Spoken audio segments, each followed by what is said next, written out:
Hey everybody, this is Dark Side Elite here, and this is gonna be a rant slash happy video.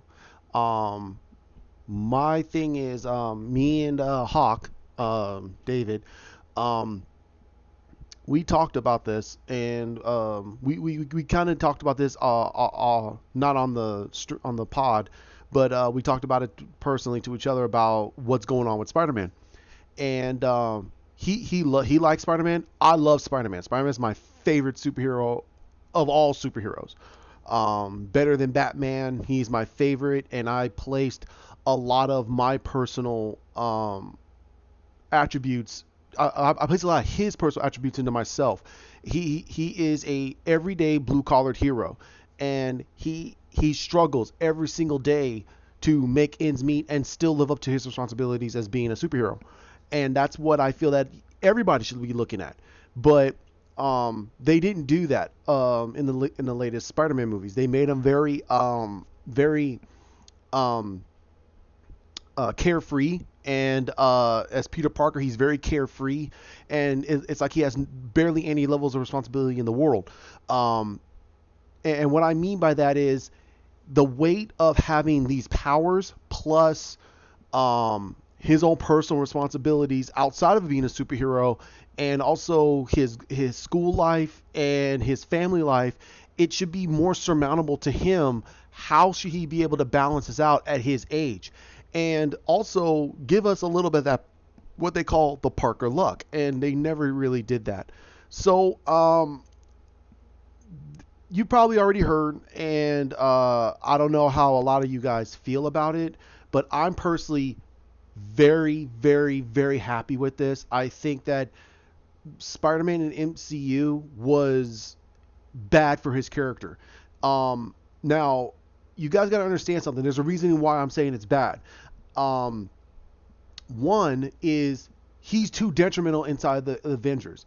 Yes, he was a part of the Avengers, but he was always a lone wolf. He was always a character that never really fit within the Avengers mold, because he's been alone by himself and fighting against these villains for so long that he's there to help them, but he was never part of the true team.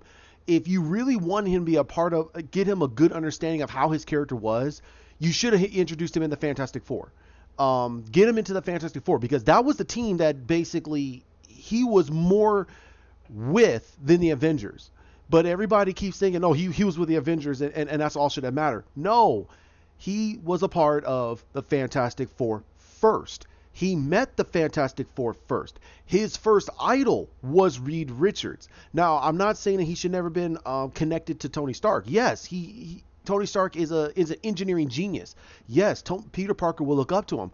But the man that understood physics, astrophysics, particle theories, all these great levels of sciences was built off of Reed Richards. And that's what Peter Parker astounded to be. That's what Otto Octavius astounded to be. That's what Hank Pym astounded to be. The smartest individual in all the MCU inside of Marvel was Reed Richards, and that was before he got the cosmic powers. So in having Peter be getting closer to Reed Richards as more of a father figure would make more sense, because Reed understands far more than Tony Stark how it is to have all these responsibilities and having family and having his own personal business and the superhero life, how that all surmounts and how he has to deal with it. Tony Stark has nothing to do with that. Tony Stark has money. Tony Stark has businesses, and everyone else takes care of his businesses. He has his superhero gig, but he takes care of that and he walks off. He has computers taking care of anything that he needs them to take care of. So what levels of responsibilities and how much weight does that really put on Tony Stark? Tony Stark just flagrates at everything. He pushes everything off. So how can Peter learn from Tony Stark about how it is to be a true superhero and how to live with the responsibilities of being a superhero? He really can't, because Tony Stark screwed up a lot of things in the MCU, and yes, he tried to fix them, but he made them worse. And then on top of that, no one called him out on it. Peter Parker is one of those type of characters. When he screws up, he owns it and he fixes it. Tony Stark doesn't own it and fix it. Tony Stark goes, well, and he just forgets about it, and then he tries to fix it, and no one calls him out on it. People call out Peter of Spider-Man for screwing something up, inadvertently or advertently, or he was just in the area and it happened. J. Jonah Jameson. So, my rant on this is, I think that Sony did the right thing. They did the right thing. They should have gotten out of this whole situation. They honestly should have. They honestly should have never. No, they should have built Spider-Man up. And what I would have done with Spider-Man, if this deal was going to happen, was they should have never made him part of the. They should have never had him so integrated into the MCU. They should have just built him as a lone hero that's there, and he's doing his own adventures, but he's by himself, and then he gets sucked into the Avengers problems, and he has to help in any way he sees fit. That's exactly what happens in the comics. If you really look at the comics, especially in the mid to late 90s and the change in the millennia, Peter Parker's character was always by himself. And when something big happens, he's there to help the Avengers, but he gets the heck away from them because he's just more of a, like his tag name is, a friendly neighborhood Spider-Man. He's not there for the bigger scope of saving the world. He's there to help a little old lady across the street. He's there to stop a purse snatcher. He's there to take care of the small crimes. He's not there to try to save the Eastern Seaboard from Doctor Doom. No, that's not his purview. He'll do it if there's nobody around, but if there's other heroes involved, and maybe if he could save a few lives, he'll do it. But his job as a superhero is never to be the bigger hero. He's there to be the friendly neighborhood Spider-Man. And that's what was missing. That was truly what was missing with his character. And if any of you are true fans, you would actually feel that should be missing too. What they did in the first movie, when they showed him, helping little old ladies across the street, grabbing a map, and he's sitting there pointing down the street to say, hey, go over here, go over here. That's Spider-Man. That's Spider-Man. That's perfectly fine. I had no problem with that. The problem I had is the bigger story, especially what they did in Far From Home, was they made this huge, gigantic story where Mysterio was going to destroy all of, I think, Paris or whatever the hell they're in. And that made no sense because Peter would never be a part of something like that. If Mysterio got on the radar of S.H.I.E.L.D., then why the heck isn't S.H.I.E.L.D. taking care of this? Why aren't they calling Winter Soldier and the Falcon? Why aren't they calling Hawkeye? Why the heck are they not calling anybody else to take care of it? I mean, are you kidding me? And that was the question that he asked Nick Fury. Where are these people? No, they're busy. This person's busy. Nope, they're out. They're in space. This. I'm like, so you're telling me that they're too busy to save a city full of innocent people, but they got to go get Spider-Man. In all honesty, a very inexperienced hero. That makes no sense. That makes absolutely no sense. That is stupid. Yes, it's Spider-Man, but this is a young Spider-Man. This is not a Spider-Man that knows exactly what to do in all these situations. That makes no sense. So again, you're thrusting him into this huge level of responsibilities, and then he lollygags through it all, and then somehow he kind of MacGuffins through the situation without actually thinking about it. Now, how he defeated Mysterio, I felt that was Spider-Man because he utilized his spider sense, not Peter's tingle or whatever the hell they want to call it in MCU. It's BS. It's the spider sense. Okay. Now, a lot of the stories that we're hearing is that I think that one of them was when we heard that Stan Lee's daughter said something about it, and let me pull that up, and I'm going to read a little bit of it. I also have a couple of websites. I'm going to put those down inside the description below where you guys can read on it too. And it talks differently about that they're already talking about a Spider-Man 3, and then also Tom Holland speaks out about the situation that happened. This happened at D23. And I knew it was going to happen. I knew that Tom Holland was going to say something because we heard that Tom Holland and Zendaya pretty much unfollowed Sony, which already tells you that they don't want nothing to do with Sony. I already knew. I already knew when this all had came out. Tom Holland only wanted to be the Marvel Spider-Man. He didn't want to be Spider-Man, and that's the difference. Because if he wants to be the MCU Spider-Man, then keep that Spider-Man. Here's the thing. I like Tom Holland. He plays a great Spider-Man. He has the energy. He has the excitement. He wants to play this character. But he needs to play the character. He needs to play the character, even if it's with Sony or if it's Marvel or hell, if it's with WB. It doesn't matter. If you want to play that character, you got to play it with whoever has the rights to that character and play the character and have fun with it. Because this is a role of a lifetime. But it seems like he just wants to be under Disney's thumb because I have a feeling that they gave him so many. Because here's the thing that I think that a lot of people need to really understand about something. They're talking about that they were positioning Spider-Man to be the face of the MCU. Wait a minute. Didn't we hear about 4 months ago, actually almost over a year, about a year ago, they're saying that Captain Marvel was supposed to be the face of the MCU.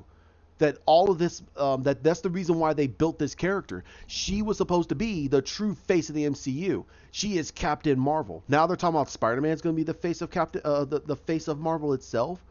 Like he's been for close to 60, 70 years since his first since 1967. He's been the true face of the MCU. I'm sorry, 1962. I think 1962 or 1967. Wow. Like I said, I'm a fan of the character, but years I'm not that good with. And I know you guys are gonna blast me down there and say, no, it's this time. It's understandable. It's in the 60s, mid to late 60s, early to mid 60s, and but that's how I feel about it. Now Zendaya, I don't care. She's been Disney ever since she first showed up on their Disney Channel. Okay, none of those. She is not going to speak out against Disney. She's locked. Okay, you guys can say whatever the heck you want, but her contract is locked with Disney. She is not going to say a damn word. Look at what happened with Miley Cyrus. She was all Disney. She spoke out.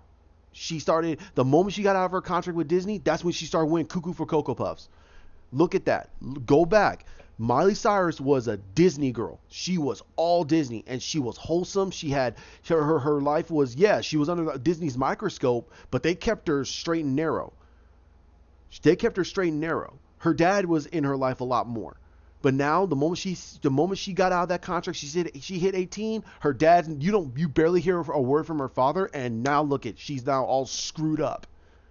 So yeah, you could say the negative thing about Disney, but when they put an investment in you, you're gonna go the corporate line or you're out. And Zendaya knows she's not gonna go far.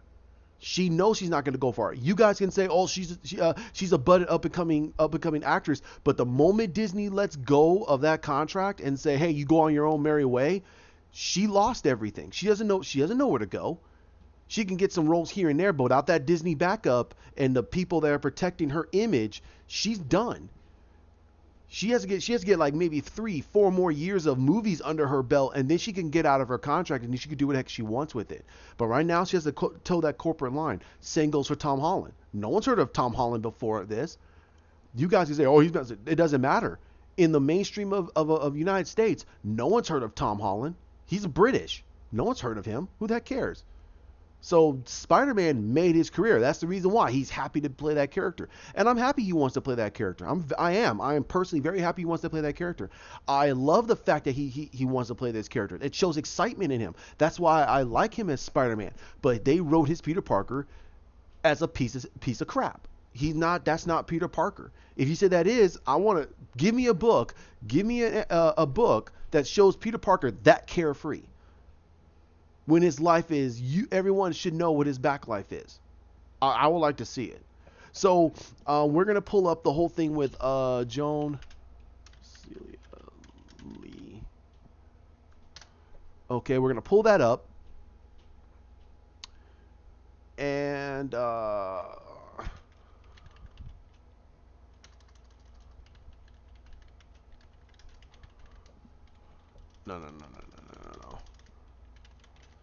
About Marvel. Okay, so we're gonna pull it up.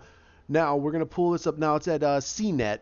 So, but what they're saying has always been there. It's always been there. Okay. Um, let's see. And I will have this one also in the description notes. So it says the late Stan Lee of Marvel Comics is a revered figure in this world of superhero fandom. Okay, now there are some people out there that speak very negative about Stan Lee and how he contributed to the success of Marvel, and he quote unquote stepped on a lot of the artists and writers at Marvel to get what he wants, and that he slapped his name on every single one of them.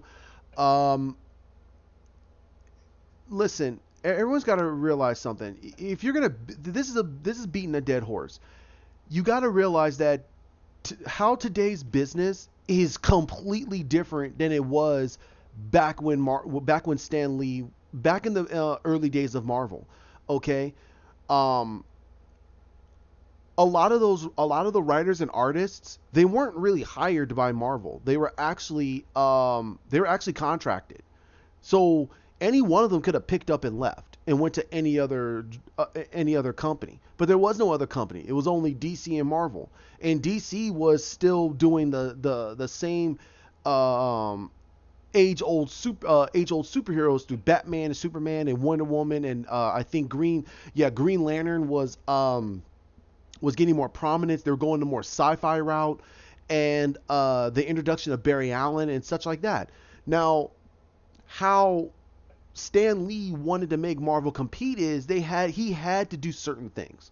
Okay, everyone's got to realize something. If he didn't do what he did, Marvel probably would have failed. Let's speak a little honest with that. Marvel would have probably failed if Stan Lee didn't do a lot of the things he did. And a lot of the artists and writers, yeah, they could probably say underneath their breath, "This effing sucks," and they probably had a little bit of an upset. They probably did or didn't have any upsetness towards Stan Lee about it. But if Stan Lee didn't do what he did, guess what? Marvel would have probably folded up years ago. So you wouldn't have complained about anything. You never would have had Captain America or Hulk or anything else. Marvel, I'm sorry, sometimes DC actually had to help prop up Marvel to get them back on their feet multiple times. There were times that DC, because everyone's got to remember also, DC got bought by WB back in the 60s or 70s. Okay, so they were underneath WB for a lot of years. All right, because they had to do it. Now, one of the big things that a lot of people contributed is that what happened with the man Jack Kirby, and that he and Stan Lee had a big rift between each other, and he left Marvel and never wanted to have anything to do with Marvel. Now we don't know what it was. Okay, people get to simulate what they want, talk about what Stan Lee did and everything, but you also got to realize something. It's a business.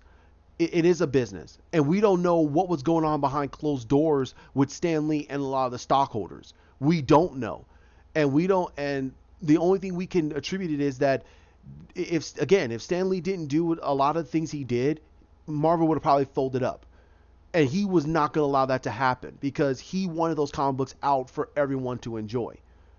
There's no way around it. I mean, if he didn't pay them the amount of money he did, okay, then I mean that's a business practice that's not done right now. But you can't fault Stan Lee for that. You really can't. You got to look at it as it's a business, and Stan Lee had to do what he had to do to keep the company afloat. All right. I don't blame Stan Lee for a lot of it. I blame the fact that businesses were screwed up to the point where these comic books could not get a lot of movement. But also, you got to look at the time that it was in. This was during the baby boomers' time. The little kids were not really reading comic books. Okay, they were probably listening to the radio, probably maybe watching television, or they're out playing. They probably bought a comic book as a more as a comic book like you go to the library. You just grab a book and you sit down, you read it, and you put it away. So it was just more on the fact that Stan Lee had to just get those copies out there and get people wanting to read the comics. He wanted that mass audience to want to sit down and read a comic book. and be escaped out of the mundane of the life that you lead. Okay, so I don't truly fault Stan Lee on it, and I will never fault Stan Lee on it unless it comes out he didn't give two S's and this and this and this. Then I'll have a little bit of an upsetness towards Stan Lee. But the man helped create Spider-Man.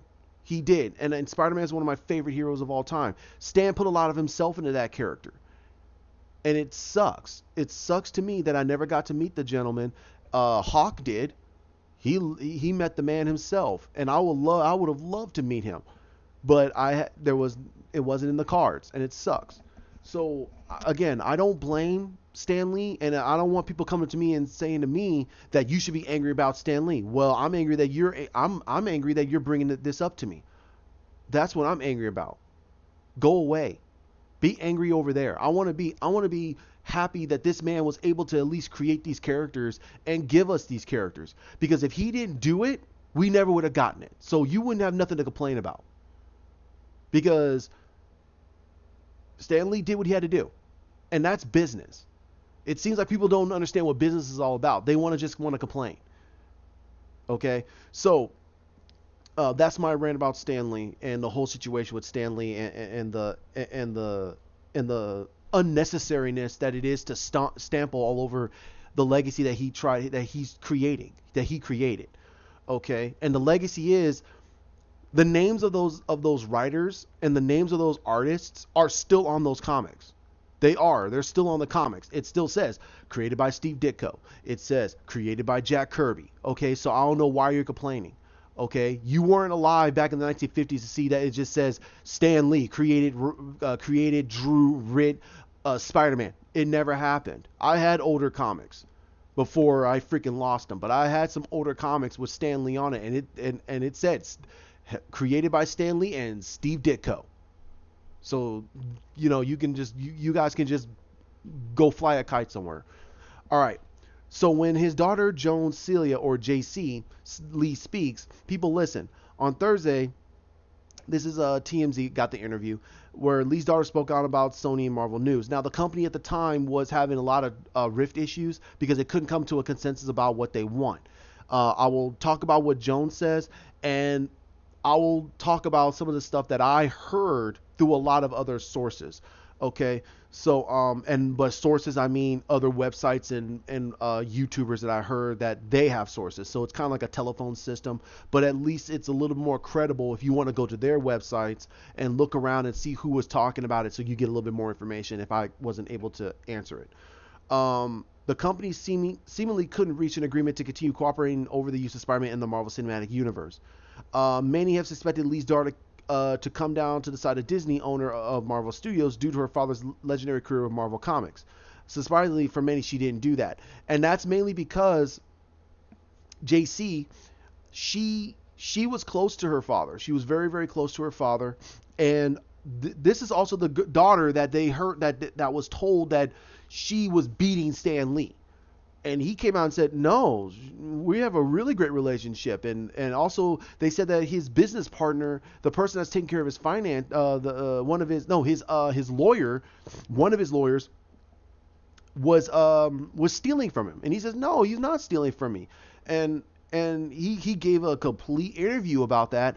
And I'll look for it and I'll put that into the as a link. So if people want to watch it, and it boggles me, and I understood when that came out. I said, man, if this is true, because I more believe in facts and evidence than just believing who the hell says something. And I said, if this is true, then holy crap, his daughter is a piece of crap. But he came out and said, no, nothing happened between me and my daughter. I'm perfectly happy with my daughter, and everything is perfectly good. And the same thing went for his lawyer. It was his financial advisor. It was his financial guy that was stealing from his estate. And they basically got him, got rid of him, and tried to salvage as much of his estate as much as humanly possible, because he was going to go broke. And it was like, how the heck did that happen? So that got fixed. All right. So now her response to this was, Marvel and Disney seeking total control of my father's creations must be checked checked and balanced by others who, while still seeking to profit, have a genuine respect for Stan Lee and his legacy, Lee told TMZ. Whether it's Sony or someone else's continued evolution of Stan's characters and his legacy deserves multiple points of view.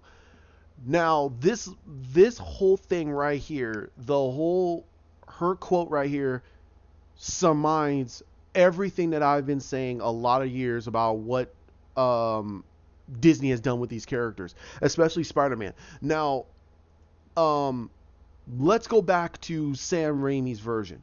That is the closest to the original Spider-Man than any other Spider-Man. They can go back to the 90s cartoon, they can do the sensational Spider-Man, but Sam Raimi's version is the closest to the original Stan Lee, Steve Ditko version than I've ever seen, and that's why I love those movies. Except number 3. I hate number 3. I'm sorry if you like it, but to me, it's hot trash. However, the Amazing Spider-Man, that one was more of the modern mixed with a little bit of the Ultimate Universe. And I didn't like it as much because they made him more of a hipster. And that, to me, didn't make no sense to his character at this time.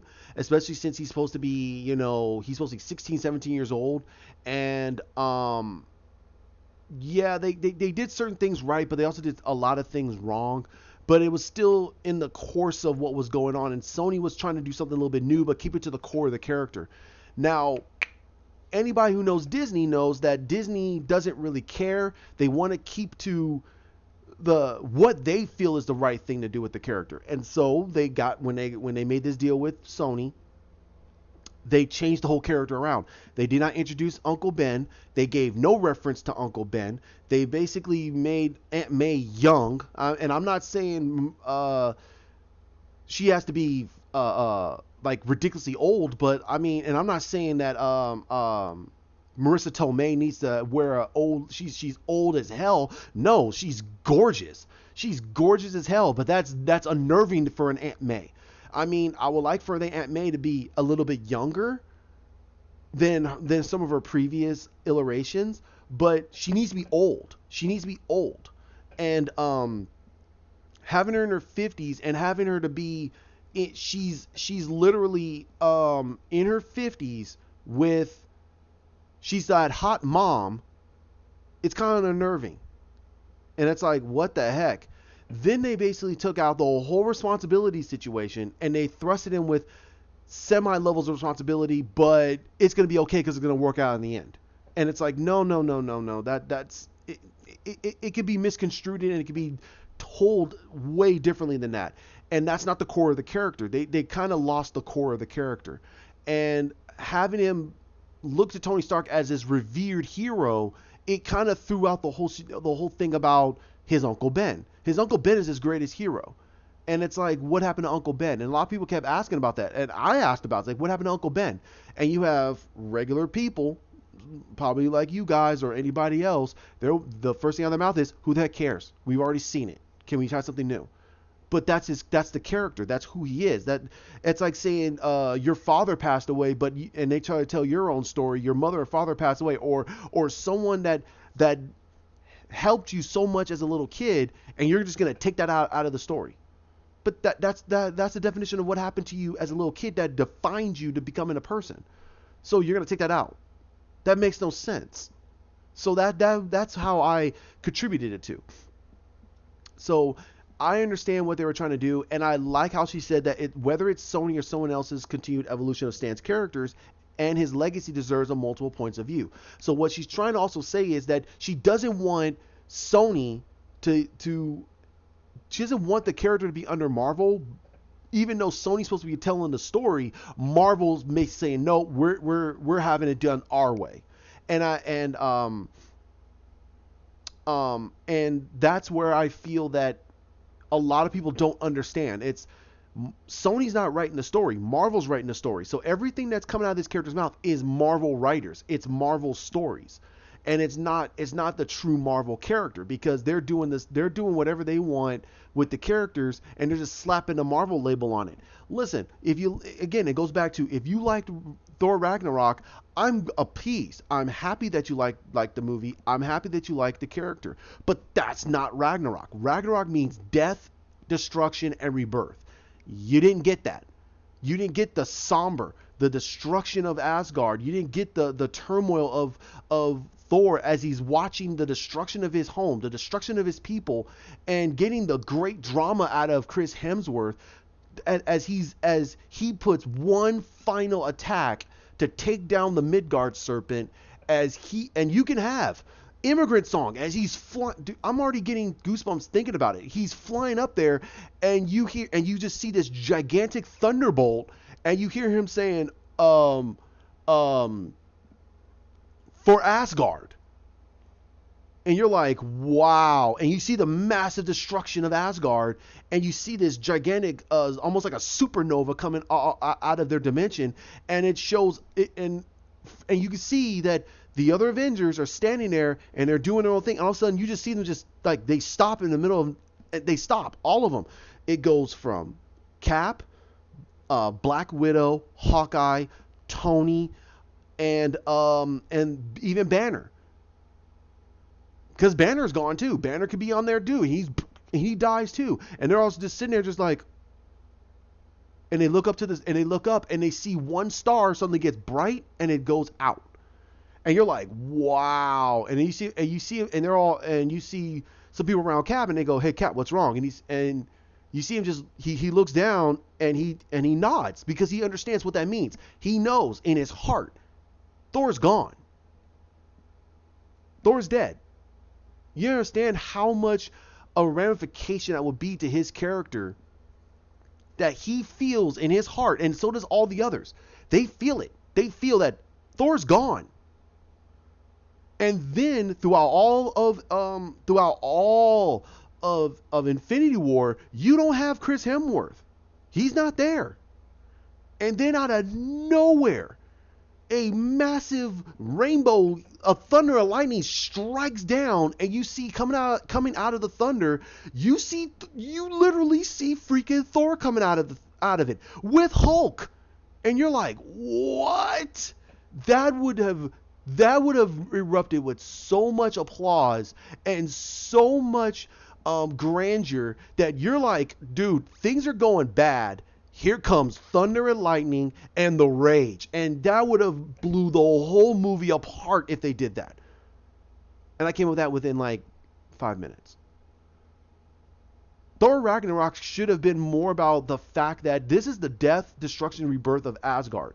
But you're seeing the destruction of Asgard. And that Thor cannot stop this. It has to happen. There's nothing he can do to prevent this. So he says, okay, if I'm going to go out, I'm going to take everything with me. He sees the death of all of his friends and his family. His people are getting wiped out by the undead. You see Hela. You see the Midgard serpent. You see Loki on Fenrir. You see the Midgard serpent raising up. You see Thor looking at it, and he's just going, and he looks down at his hammer, and you see his hammer shaking. And he's like, and he kind of smiles. He kind of chuckles. You know that smile he gets when he knows that he's gonna have to go nuts. He's gonna have to let it all go. And he spins the hammer and he goes, one more time. And he goes, one more time. And the hammer stops. And he knows the hammer is saying, yeah, one last time. He sees him spinning that hammer around in his hand, and he just throws it. He goes right after the Midgard serpent. You see all of them running through, and they're like, what the heck is he doing? And you see Loki going, oh no. No, because he knows what it means. He's going to take out the Midgard serpent. If he takes out the Midgard serpent, everything goes. Loki's like, oh my God, stop him. They're shooting arrows and everything at him. It's hitting him, but you see him, his eyes are red. He's going berserker. He doesn't care. He's going, shh. And you see the energy building up inside Mjolnir, and the moment he says, for Asgard, smashes it right against the Midgard serpent. He jumps up. And you see flashbacks of him saying goodbye to Cap, to Hulk, to Black Widow, to the Avengers, his family, his second family, and the last person he says goodbye to is Jane Foster. And he smashed the hammer down right on top of it, and you see and that's what I said. You see Loki going, no! And boom, and just massive destruction. He destroys all of Asgard because he killed the Midgard serpent. He displayed powers he was never supposed to have because because of the power of Mjolnir and his own ability, he destroyed the Midgard serpent, which destroyed all of Asgard. And now you could have wrote the story of that the Midgard serpent is Asgard. Asgard built itself onto Midgard serpent to make sure that this thing doesn't coil around the Yggdrasil tree, so it could poison the rest of all the 9 realms. So it built Asgard around the Midgard serpent. That's why it shows up. That could have been phenomenal. And then here comes here comes not Odin, but here comes Thor Thor in Infinity War at the last moment because you're like, what the heck happened to him? But you don't know what happened to him because he tells it in Endgame what happened to him and how he came back with Hulk. And they failed. But he says that no, when I see him again, I'm gonna put this hammer right between his eyeballs. He's gonna kill him. But they didn't do that. They didn't give us a grandeur story, an end to his story, and a new story for Thor. But no, they gave us Fat Man Thor, and they thought it was funny. Whatever. That's a sad way of doing things. Okay, that's mine. I told you it's gonna be a rant. Lee shared a surprising sad fact about her father's November 18th death, and that was a sad day that month. That was a sad day. That was a sad month. I'm sorry. We lost Stan Lee, man. That was oof. When my father died, no one from Marvel or Disney reached out to me. Really? Bob Iger didn't say anything. Kevin Feige didn't say anything. Are you kidding me here? Joss Whedon? Tiki Watiki? Did any of the actors or actresses reach out to her saying, hey, sorry for your father's death. I really miss him. She didn't say that. She said no one from Marvel Disney reached out to her. From day one, they had commoditized her father's work. And commoditized means that they basically used it for commercial work. They used his face to sell the stuff. Now, people could say, well, Stan didn't say no to it. But do you guys understand who Stan Lee is? He is just happy to see his characters in live action. That's all it is. He's old. He's in his golden years. He lost his wife. He doesn't care. He doesn't care. Okay? You could say it's cold of saying that, but it's more the realism of it. He doesn't care. He just wants to see these characters being respected and seeing these characters out there. He wants everyone to enjoy what he helped to create. Simple as that. I think people keep forgetting that he's not editor of Marvel anymore. He has a good amount of pull, but he doesn't have as much as he used to. Because again, we have other editors-in-chief involved. And if he didn't like what the heck Marvel was doing, he could speak out about some of the negativities, but he doesn't have the pull. He can't go up in there and say, hey, you guys can't do that. No, he's not even a CEO anymore. He's not even the editor-in-chief. He's just he's a regular citizen. And he has the right to say whatever he wants, but he's now at the point where his life, he's like, dude, I'm just happy that these characters are out there, that everyone can get to enjoy them. So for him to be, used as him saying, hey, is there a Tony Stank here? He doesn't care. He doesn't, and that's perfectly fine. He's just happy seeing these characters in live action and that people are enjoying them. That's all that matters to him. Okay. And never shown him or his legacy any respect or decency. Now, from her point of view, she's thinking that because of these, hold on one second. Let's continue on. There's something else that she mentions here. She went on to say, in the end, no one could have treated my father worse than Marvel or Disney executives. Representatives for Disney, Marvel, and Lee didn't respond to a request for comment. Okay, so, there was one part in there she said that cameos don't cut it. And I think that's something that they should have put in here. that she believed that those cameos don't that that that they're not a good way of giving respect and decency to him and his legacy. They were just using him as a plot point to get people involved and they can laugh at him. And that's her respect, and that's her response and respect to say.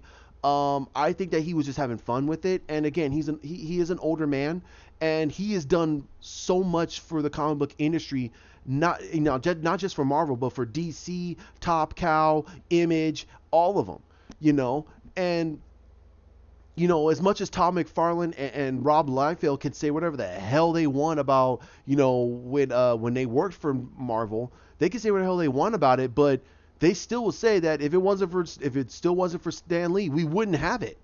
You would not have Marvel. DC would have ran everything because they were that powerful. They had Batman. The moment that the Dark Knight Returns came out on DC, it destroyed Superman's character, and it got Batman into a spotlight that not many people can topple that at that time. No one could topple him. Wonder Woman was almost non-existent in DC. No one cared about Wonder Woman because they didn't know how to write her. They brought in Joss Whedon, and he tried to make her into this into a LGBTQ biker chick, and that didn't sell. That was done within I think like a year. They rewrote that and said, nope, that's done. So that tells you that DC did not know what to do with Wonder Woman. Like they don't know what to do with her now. There's a lot they could have done with Wonder Woman. I have tons of ideas for how to do Wonder Woman, and it's simple. It's simplistic. But I'm going to keep that to myself. Now, now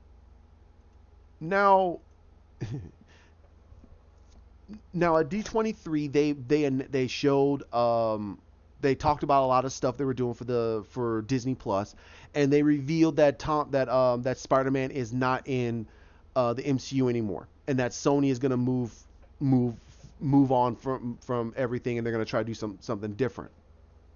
Now, this is from BGR. And again, I'm going to have all of these in the description. And again, this is going to be a pretty long video because I have a huge level of rant. And I'm actually happy about this. I'm genuinely happy that Sony pulled out of this whole situation with Spider-Man. And also, Film God did something very smart. And I want you guys to look him up. One of the things that a lot of people were saying is that, Sony can't do appropriate Spider-Man movie. How the hell can they do that when they had Spider-Man 1, Spider-Man 2, which is regarded as one of the greatest comic book movies of all time, and Into the Spider-Verse, which got a ton of accolades.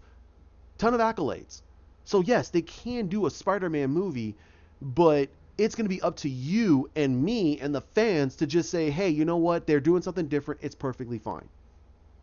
Let it go. It's not going to happen. Okay.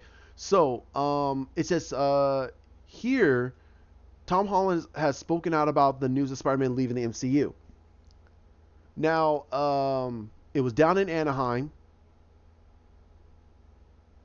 And again, this is at D23. So he did two movies, which was Spider-Man: Homecoming, Spider-Man: Far From Home. He was in Captain America: Civil War, which was his first movie. Avengers: Infinity War, which kind of was almost a little bit longer than he was in Civil War, and Endgame, which is about as long as he was in Civil War. So it's like he was barely in there. Okay. And Jeremy Renner started talking out about it, and I'm more like, dude, just let it go. I mean, your character was in some ways a discount Green Arrow, and you barely, your character barely did anything in the whole set of movies anyway. I mean, you barely did anything. And I have no disrespect towards Jeremy Renner. It's just the way they did his character. Jeremy Renner is an awesome dude, and also he's a great actor. Flat. I will tell that to anybody. I'm not going to lie about it. I think Jeremy Renner's a great actor. I just think they wrote his character like a piece of crap. He was a discount Green Arrow. I mean, they could have took him out in Age of Ultron. He'd been perfectly fine. The movie still would have been perfectly fine. It's like, who the heck cares? He was barely in. He wasn't even in Infinity War. He came in Captain America: Civil War, and he almost got killed. He was in Endgame for like a moment because they wanted to give a reflection of what happened with during the snap. So it's like, whatever. Okay, so again, it's more on his character than him. I think Jeremy Renner is an awesome dude. Okay. Um, so he talked out at the D23 Expo, and he promoted a Pixar film, and he says, okay, he says, listen, it's been a crazy week. He told audience, but I want you to know that I'm grateful from the bottom of my heart, and I love you 3,000. Oh Jesus. Okay. Basically, that was the line that was told between Tony Stark and his daughter, and he wanted to throw that out there because it's a cool, quote unquote, cool line. Um, Oh, okay. So basically, after he left the stage at D23, Holland said that he will continue playing Spider-Man for Sony Pictures. So, but he doesn't know if the character will continue to appear within the MCU. Well, he's not. He's not because he's not going to be a part of the MCU anymore. So, okay, he's going to play ball. Listen, Tom Holland, if anybody can get this out to Tom Holland, please, Tom Holland, just play ball with him. Get those movies out. Have fun with this character. This is something that nobody can say that anybody can do. You're going to be in more movies than Maguire was in. Okay, more than Andrew Garfield. And you're regarded. Everyone loves you as Spider-Man. I like you as Spider-Man. I think your Peter Parker is a piece of is not that good, but that's fine. I mean, I'm getting 50%. I'm perfectly fine with that. And I think that Sony is going to they're hearing what a lot of people are saying about the version of Peter Parker that they wrote for you, and I think they're gonna keep the Spider-Man that you are, but they're gonna tweak this Peter Parker and get him closer to comic book roots Peter Parker. And I think if they do that, you're gonna be having more fun with that Peter Parker because that's gonna be more acting under your chin. That's way more acting because Peter Parker's life is a drama piece, and you're a British actor. You could do British drama, and you could do the drama. You can elicit those emotions out of all of us and help us grow as individuals to see why Spider-Man is regarded as top 5 of the greatest heroes in all of literature. One of the greatest comic book characters in all of literature. Spider-Man has the greatest story. And it's not about him having fun with his powers. It's the fact of he has to live up to a responsibility of not just as a superhero, but being a man. And that's how everyone should look at it. But if they're having you throw pies at people's faces and smiling at and barely doing anything and just having teen angst, I'm not getting anything from that. I'm just getting at the fact is that hey, I miss being in high school. That's a fun life. No responsibilities. Oh, you have superpowers? Oh, I'll make it work. So I disagree. Okay, I do disagree. Who knows what the future holds? All I know is that I'm going to continue playing Spider-Man and having the time of my life. Good. Have the fun time of your life. Have the funnest time of your life.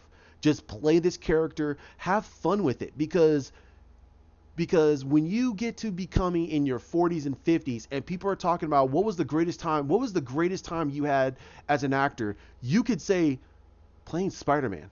Everybody goes, really? They goes, yeah, I remember those days. I was with Robert and all 3 Chris's, um, and having the suit and just playing a character that literally changed millions of lives. And there was a lot of problems that happened on there. You could have went into that and you say, but going over to Sony and let's say the movies are great. Let's say the movies are great. You could literally say that, and I had still had the greatest time of my life. I know that things went down with Disney and Sony at the time, but I think it worked out for the best. Now, if it was trash, you could say it didn't work out so well, but I'm still not going to take away from the greatest times I had being that character. That character was created by Stan Lee. He is always going to be missed. I still miss him up to this day. Even when I look at a Spider-Man, whoever's under the suit, I still remember that man, and I still remember myself meeting him and shaking his hand. And people look at me as basically how Stan looked when he was young too. So I had his face. That was a great time. And I may have changed a little bit, but you could go into that, and you understand how great that would feel for a lot of people to hear that that you were in your 40s.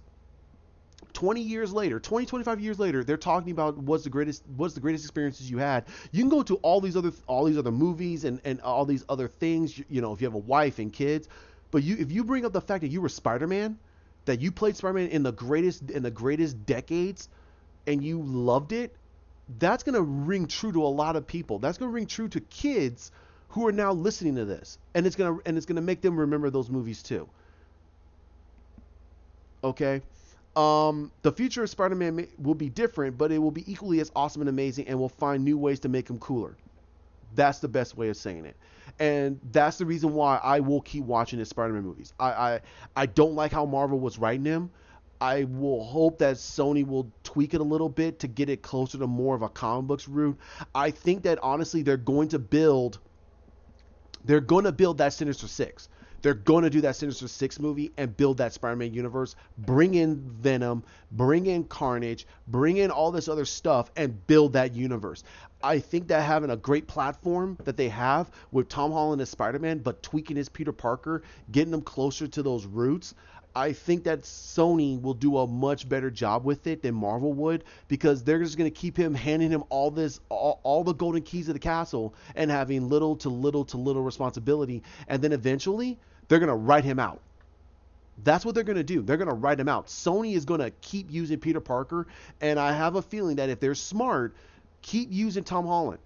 Bring him up and then slowly weave in there Miles Morales. Slowly weave in all these other Spider characters that no one's heard of and have it built around Peter Parker's character, that he's going to be the number one hero and all these other heroes are going to start building around him. You're going to have a great universe there. There you go. There's your Spider-Man cinematic universe right there. Build Tom Holland to be there, to still be that quote-unquote Tony Stark character, but you bring in Miles Morales, get Peter Parker into college, bring in Miles Morales, bring in Ariana, bring in Julia Carpenter, bring in oh my God, bring in the other Spider Woman, Jessica Drew, bring in Jessica Drew. But I don't think they can do that because I think Marvel has the right to her character, because she's more of an Avengers than she is a Spider character. You could do the whole clone saga, a quick clone saga, and introduce Ben Reilly and Kane. They could do a lot of stuff with Spider-Man if they do it right, and it just depends. Okay. Also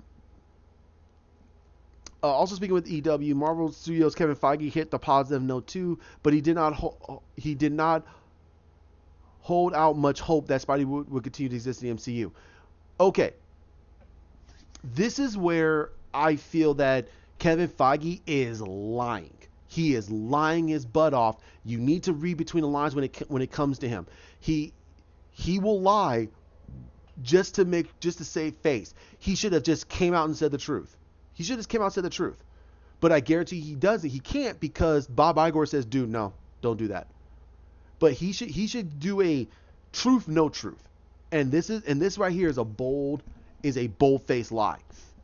We got to make 5 films within the MCU with Spider-Man, 2 standalone films, 3 with the Avengers, like the last the last one said. Feige also said it was a dream that I never thought would happen. Yes, he did. The moment he became the main person of the MCU, the first thing he was wondering was, let's build up the Avengers. By the time he got to a good chunk of the Avengers, and let's say, and I think by the time Amazing Spider-Man 2 did not do very well at the box office, Kevin Feige was thinking about, I need Spider-Man. He was thinking about it. At first, he was doing the smart thing. Let's just build up these characters. Let's build the brand. But the moment he knew that the Amazing Spider-Man did not do what the Amazing Spider-Man 2 did not do so well at the box office, he went, I want Spider-Man. But we need to do it smart. So what did he do? He built up the brand further, and that's when he knew that he could make his move on Sony. Because if you go back to the interview with the president and him talking about how they were going to try to weave him in, especially during the Civil War, she revealed that they were going to build a universe around him. And you look at his face. He looked at her like, what are you doing? He looked at her and he gulped. Like, why did you reveal all this? Because she was trying to get people excited about, this is what we're planning, and he wanted to keep that to himself. So that tells to me that this has been talked about before Civil War. This was talked about to her Amy Pascal. That was Amy Pascal. She was the CEO of Sony. She revealed everything they were going to do. She revealed it all. She told everybody. And where is she now? They told her to shut the hell up and they pushed her away.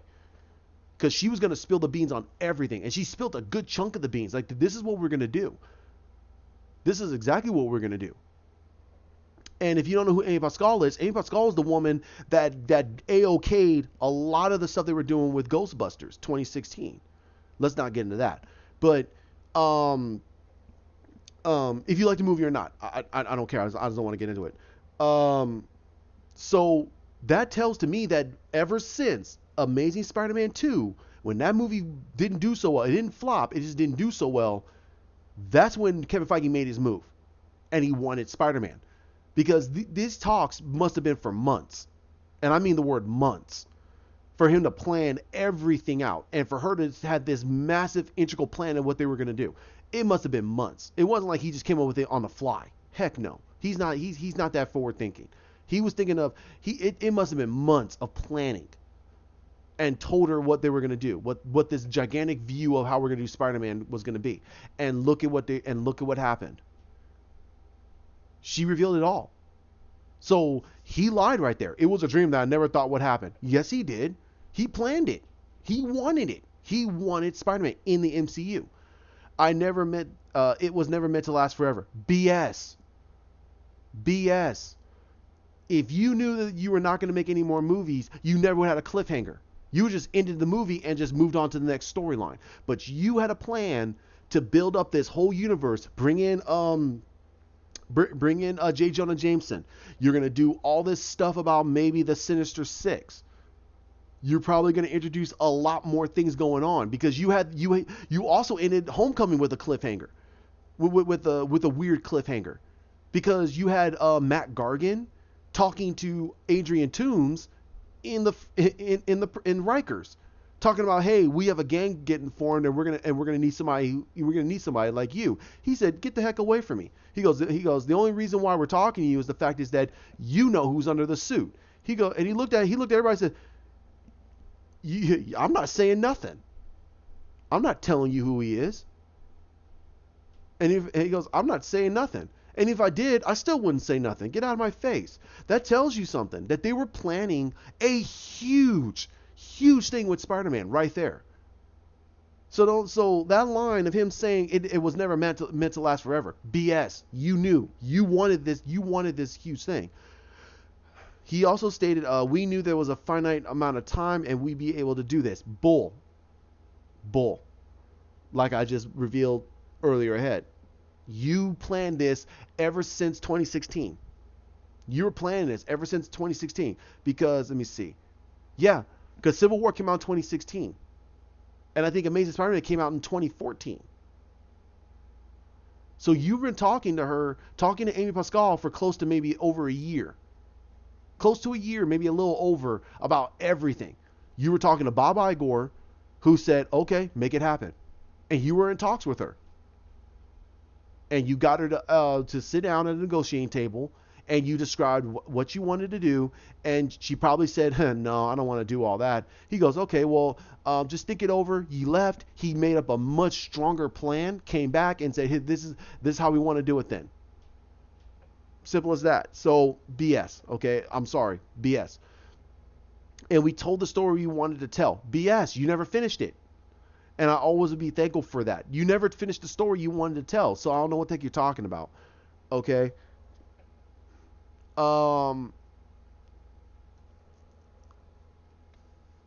Now, basically, it concludes with basically Holland and Pratt, who are in a new movie called Onward by Pixar, and basically he was he says, last time we were here, we were space buddies fighting on Titan, and now we're elf buddies fighting in LA. So, and he says, give it up for Tom Holland. Everybody starts cheering. Okay, so basically that's pretty much what was going on at D23 with that. Okay, so you're kind of wondering what started this rift. Okay, so I'm gonna throw an approximation. I'm thinking that there was an 80-20 there was an 80-20 on the revenue for Spider-Man. So 80 to Sony, 20 to Marvel. That's approximate. I don't know what their deal was, but I'm just saying it's approximate. So now, because Marvel has such a stronger pull when it comes to this character, and Sony really doesn't, and people want to see more of their version of Spider-Man, they came to the negotiating table and they told Sony, we want 50-50. Sony went, nope. And Marvel went, why not? And they said, because we own the rights to the characters and we're not negotiating that. No. They said, well, we're taking a bigger hit. No, you're not. No, you're not. We're taking a bigger hit. Because if you screw up the character, you screw up anything else, we're taking the financial hit. Because you're not going to come to... Think of it like this. If anything ever happened, and let's say the third movie was okay, but everyone's got to remember something. The first Homecoming movie did not make expectations. It made a little over over $600 million. Far From Home made more than that because it was the off-rail to Endgame. So of course it was going to make a lot more money than Homecoming. But if the third movie, which is coming off of what they did, but there's no big event, it's not going to make as much money as the second movie. There's no big event that's going on right now, and Spider-Man's not going to go out in space. That'd be stupid. So if it's not going to make a lot of money, then Sony's going to take a massive hit, especially if they put a lot of money and revenue into it. So they're not going to make a lot of money. Marvel's not going to come to their aid. They'll be like, no. And at 50-50, they can slowly start. Think about it. The amount of money that Sony is trying to make off of this, it's recoup.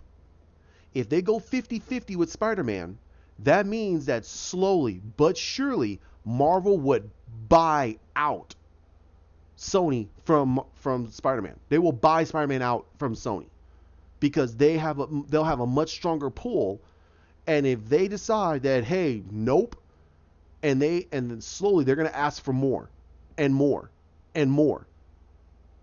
That's ridiculous. Or they'll just buy the character out outright. So a lot of people are now saying, oh, now it looks like that these are going to buy Sony. No, they're not. They're not going to do it. Because why? Because they already bought Fox, and Fox almost put them in the black. They almost went. They had to cut. They had to cut jobs because of what happened with Fox. So no, they're not going to. So no, they're not going to waste their time with buying Sony, because Sony is going to say no. So and I have a huge feeling that let's say for instance that Sony doesn't do so well with his Spider-Man and Tom Holland is done and he moves on and they can't get nothing going. I guarantee you they'll sell that company to WB before they sell it to Disney.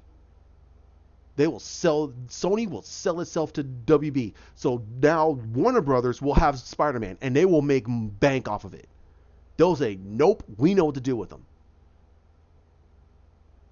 Before they sell it back to before they sell it back to Marvel or Disney.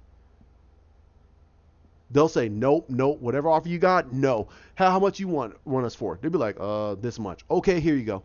They'll give it right to WB because that's the big gigantic FU to Disney.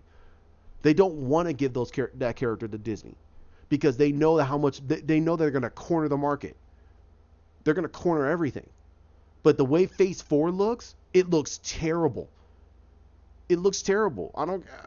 Their Marvel Plus, their Disney Plus looks good, and they have all these movies and all these TV shows. They have way more content than we thought. However, their movie side looks terrible. It looks bad. They got a lot of no-name stuff going on there for their Phase 4. Okay, so here is BGR. Now the last one was more BuzzFeed. BuzzFeed was the one about what happened at D23. BGR is about the Spider-Man plans are already in motion, but Sony and Disney's fight is far from over. Now this is from Chris Smith, and he's a blue check mark from on Twitter. I don't care.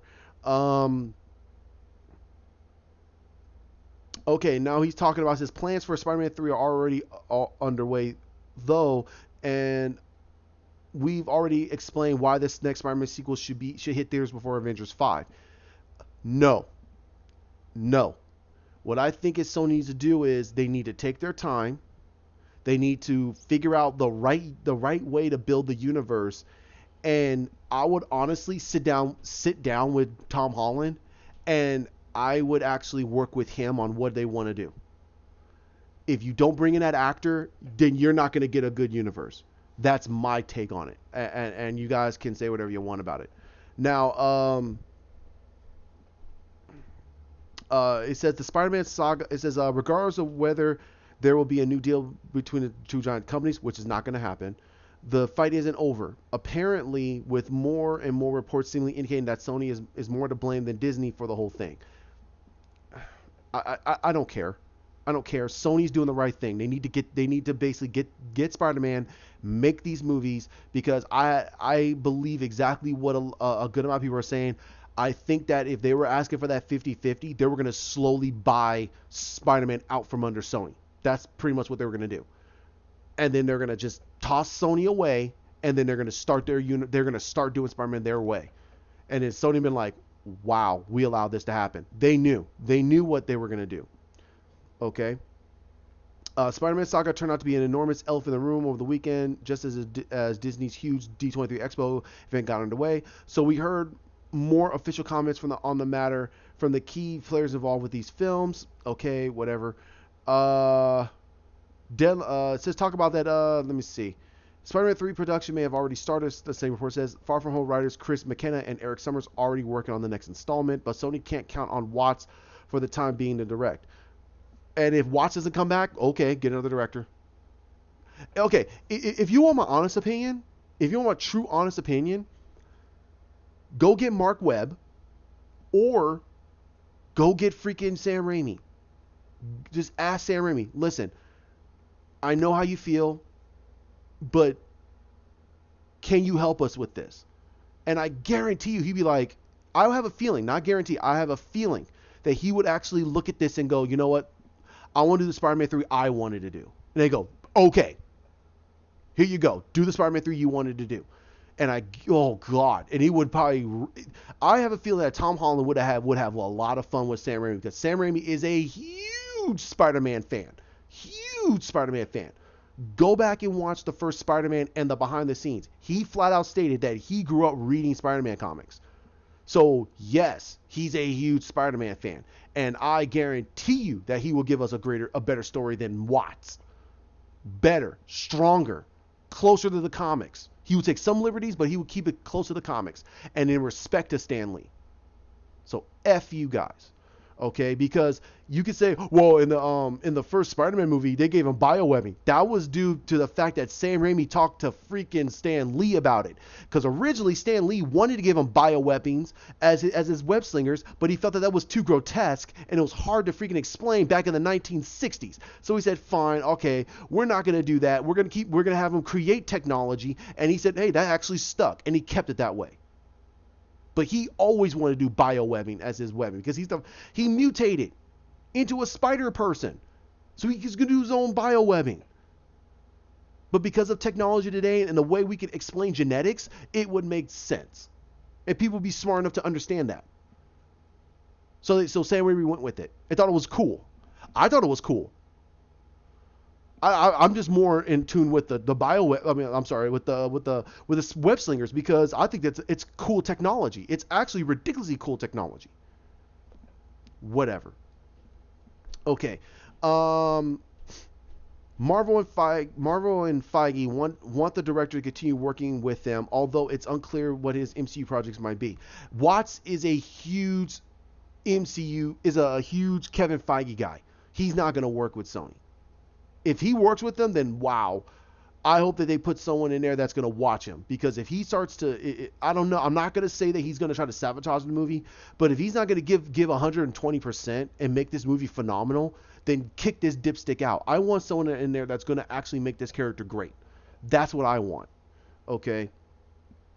Deadline revealed more inside details about what went wrong between the two companies. I continue to hear the reliable sources that the notion that the notion Feige was too busy to do more Spider-Man films just doesn't hold water. He loves the character. No, he doesn't. And the way those movies serve the fans in the Marvel universe. That's the key right there. He loves the character because of the way those movies serve the fans of and the Marvel universe. He doesn't love the character. He loves that the character can bring in the moolah. F him. I continue to hear that Disney asked for a 25% stake where it would finance that much of the movie and receive that much of the quality upside. This arrangement would only have been for any pictures that involve Marvel and Feige. I heard it was 50-50. That's what I heard. They want to do a 50-50 split. But it doesn't matter. If they're asking for more, that means that they're slowly going to keep asking for more so they can actually make equity from it and they can slowly buy them and buy Spider-Man out from underneath them. That's how I personally feel about it. Let's see. When comment on the matter publicly, Marvel's president was as diplomatic as the matter as you expect him to be. Of course. Yeah, he said the same line. Okay. Says we may. Okay, they talked to EW, Entertainment Weekly, talked to Tom Holland. He said he's going to continue playing the character, like I said about the last piece. He says we made 5 great movies. He said it's been 5 amazing years, and I've had the time of my life. Who knows what the future holds? But all I know is that I'm going to continue playing Spider-Man and having the time of my life. It's going to be so fun. However we choose to do it. The future of Spider-Man may be different, but it will be equally as awesome and amazing, and we'll find new ways to make him cooler. Like I said about the last piece, and I still stand it. If Tom Holland still plays his character and gives it 120%, still loves this character up until the day he says, "Hey, you know what? I can't play this character anymore," or now it's time to move on to another character, to another Spider-Man. And he comes 20, 30 years down the road, and he literally says, the greatest time of my life was playing that character. I will say that Tom Holland was the greatest Spider-Man we ever had. Okay? I don't know what his Peter Parker will be like, but we can't judge that until then. But the way Marvel was writing his Peter Parker was trash. I'm sorry. It was trash. Okay? Holland also spoke at Keystone Comic-Con in Philadelphia about this future of Spider-Man per comic book, teasing bigger and better things. It's really exciting. The ideas we have for now, we can expand the Spider-Man world and bring new characters into it and cross over with other people. It's really exciting, he said. It's only going to get bigger and better from here, which is great. What else could Holland say, given that the failed Sony Disney deal might have been tough to digest for him as well? Okay, so let me see. McKenna, Summers, Holland already confirmed the next sequel. All need for another blockbuster is Watson, Feige. No, what I think is that Feige's not going to be there. He can't, because that makes no sense. He'll have his name on it, but he won't be there. And also, everyone's got to remember, Feige's an executive producer. Why does he have to be on the set? That's because he wants to oversee it and tell them what they need to do. So he's second director. Let's call it that. Okay. And Watts, okay, they can get another director. It's not like it's going to be failed project because Watts wasn't there. Come on. No matter what Sony thinks it can do on its own with the character, the fact remains that Homecoming and Far From Home became these huge hits for Sony because they were part of something much bigger than anything Sony could have pulled off on its own.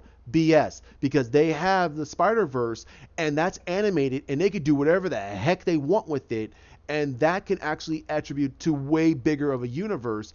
That's the reason why they did it. So this line about what he said here is BS. There's no telling when Spider-Man 3 will launch, even though plans are well underway, and the Sony-Disney deal over the character might be still in the cards. They're not going to pick it up. It's done like dinner. Okay. Let me close this down. No. Okay. These are all closed down. Now, I'm going to speak a little bit about how I personally really, really do feel about this.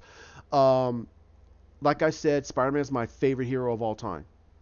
He is. I love the character. I love Peter Parker.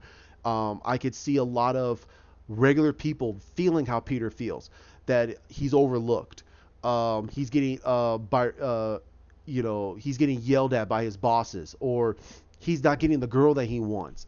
He's not getting the life that he feels that he deserves. He feels that he's being ignored. He's being teased, bullied, and beaten up for just being different and being smarter than other people, and or he feels that he's life is not treating him the right way. And everyone should feel that way. Everyone should feel that way. And that makes him more relatable than a lot of the Marvel heroes out there, because we could see ourselves as a reflection to his character. Um, and for him to put on a suit and finally let it all go and be a hero, the quips, the jokester, the way he is when he's Spider-Man, that's his offset. That's the way he actually can feel without having the world looking at him differently. And also he does. He uses it he uses jokes to quiet the mood, to to to get rid of the tension that's going on, and or he uses it to confuse his enemies, and he also keeps them from not getting scared. So I don't understand why people want to basically say that they want to see more of Spider-Man, but they don't understand Peter Parker. Because if you can't it's the same thing about Batman. You can say you like Batman all you want, but if you say, "Oh, I like Batman, but not Bruce Wayne," but that's Batman. No, that's Batman. So you can't say, I like Spider-Man, but I want a different Peter Parker, or I want Miles Morales. Then you go, no, then you like Miles Morales. You like his version of Spider-Man. You can't say you like Spider-Man but don't like the person underneath the mask. That makes absolutely no sense. I love Peter Parker, which means that I love his Spider-Man. I can grow to like Miles Morales. I just don't want him shoved in my face and say that I'm a bigot for not liking him. I'm black. You can see I'm dark skinned. I'm dark skinned. But I don't need a character to actually serve me as identity politics to say that, hey, we got representation, you should like it. No, I'm gonna like a character that's well written, well rounded, that has a lot of core and a personality that I can relate with.